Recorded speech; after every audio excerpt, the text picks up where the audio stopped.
With 3 weeks to go before our summer break, CNN Student News is happy to see you. I'm Carl Azus at the CNN Center. The U.S. Transportation Security Administration is planning to speed up its hiring of more than 700 officers, increase the use of overtime, and use more dogs to help with security screenings. And this is why. Hours-long waits at security checkpoints and airports across the country, missed flights, checked bags missing their flights after a TSA computer slowdown. The TSA, which handles security of U.S. airline travelers, says it lost thousands of employees in 2014 and that they haven't yet been replaced. But the number of passengers it has to screen has not slowed down. Officials say longer wait times are inevitable as travel increases during the summer and that it won't take shortcuts in its screening process that could make Americans less safe. So bottom line, if you're planning to fly, factor in some extra time for security. Up next, a controversial instruction from the U.S. government to public school districts. It concerns people who are transgender, those who identify as a different gender than what's on their birth certificate. Without U.S. Census information on gender identity, we don't know how many Americans are transgender. Some estimates suggest it's somewhere around 0.5%. Last week, the Obama administration sent out a letter telling schools to allow transgender students to use whichever bathroom matches their gender identity. They wouldn't need a medical diagnosis or a birth certificate, only a communication from a parent or guardian about the student's gender identity. This is a directive from the federal government. It's not a law passed by Congress, but it threatens schools that don't follow it with the loss of government funding. We will not yield to blackmail from the President of the United States. The federal government calls them guidelines, but several states, including Texas, see them more as a threat.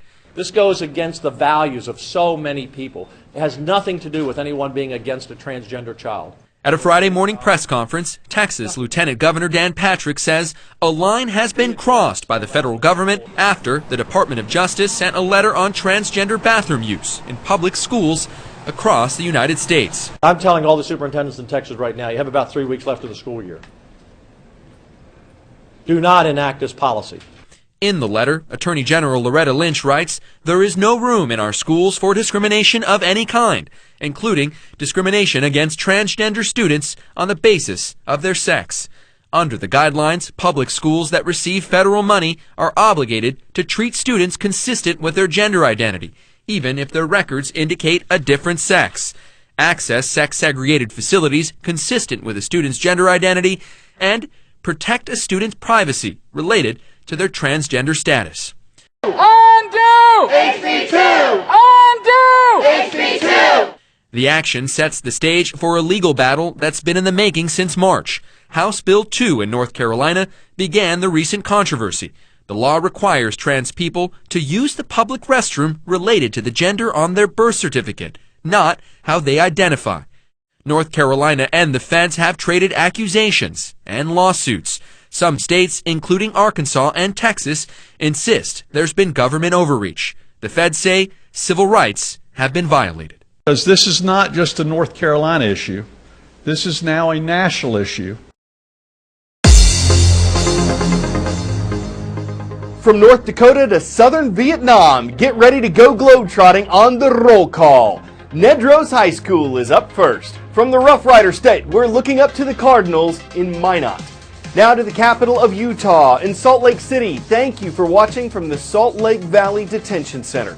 And from Ho Chi Minh City in Vietnam, it's great to see our viewers at Starlight International School. Thanks for your requests at cnnstudentnews.com. The Queen's 90th birthday is greater than anyone's super sweet 16. Britain's Queen Elizabeth II is enjoying a series of celebrations. The one this weekend involved hundreds of horses and hundreds more musicians, dancers, performers. It's all in honor of the United Kingdom's longest reigning monarch. She reached that milestone last year, exceeding the reign of her great-great-grandmother, Queen Victoria. Even though her position is largely ceremonial, the Queen does not have much lawmaking power, which rests with Britain's Parliament. She's a revered person around the world. And what took place over the weekend is only one of the celebrations she'll have. The two birthdays dates all the way back to George II in 1748. His real birthday was in November, and he thought that people might get cold and they might get ill. So I'm going to move it to June, where, fingers crossed, the weather is going to be better.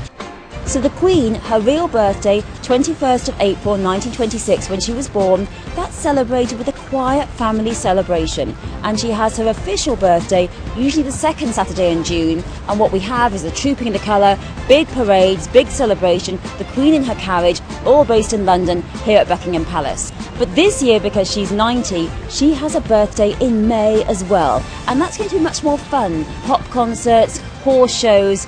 So we have 3 birthdays: actual birthday, the official birthday, and the fun birthday. And it's not just in Britain that the Queen's birthday is celebrated, it's across the Commonwealth, including in Canada, where it's a public holiday, and Australia, where it differs according to where you are. Some people are saying she's 90, it could be the last big birthday. But her mother did live to 101, so hopefully we're going to be celebrating a big 100th birthday in 2026. You know when you're on Facebook and stories pop up in your trending feed? The company says that the employees who review those stories are not allowed to prioritize one political view over another. Here's why the company's talking about this. Last week, the technology news site Gizmodo published a report that accused Facebook of promoting a liberal news bias. According to the report, reviewers of the site's trending news section allegedly kept stories about conservative subjects from appearing in people's feeds, even though they were actually trending among users. Facebook CEO Mark Zuckerberg says his company's investigating the report and that it's found no evidence that this happened, but that if it does, Facebook will take steps to address it. Ever wonder how a topic becomes trending on Facebook? You know, the column of hot topics to the right of your newsfeed? Well, here's how it works. According to Facebook's head of search, these topics are surfaced by an algorithm. Now, the idea is to flag the most popular conversations happening on Facebook. And also, there's this human element. The topics are reviewed by a team of curators who make sure they're actually trending in the real world. So here are the guidelines. Curators are supposed to weed out hoaxes, spam, duplicate topics. A former curator said there's transparency in these decisions. Employees actually have to write out the reasons they've blacklisted topics. I'm also told that some curators may surface a conversation that might not yet be trending. This is during a breaking news event. So here's the controversy. According to a Gizmodo report, former Facebook contractors say curators routinely suppress stories about conservative issues. In a statement, Facebook says no, they don't prioritize one viewpoint over another. But is the human element inadvertently biasing what we see on Facebook? People consume news from Facebook. The company has this power to surface what we see and also what we don't see. So this report raises an important question. Could the folks on the team have subconsciously or subtly steered away from conservative stories? And if so, what responsibility does Facebook have?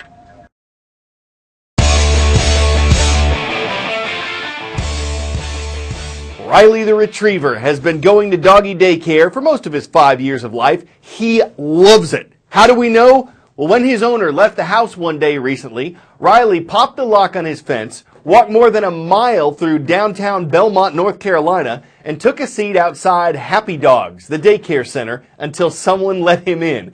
Yes, he spent the day there, and no, they didn't make his owners pay for it. Now, if he makes that one of his new tricks, they might have a bone to pick with his owners and make them retriever some cash. A puppy play place can't throw its services to the dogs without digging up some funding, but the story is one doggone great endorsement on Yelp. I'm Carl Azus. CNN Student News is back tomorrow.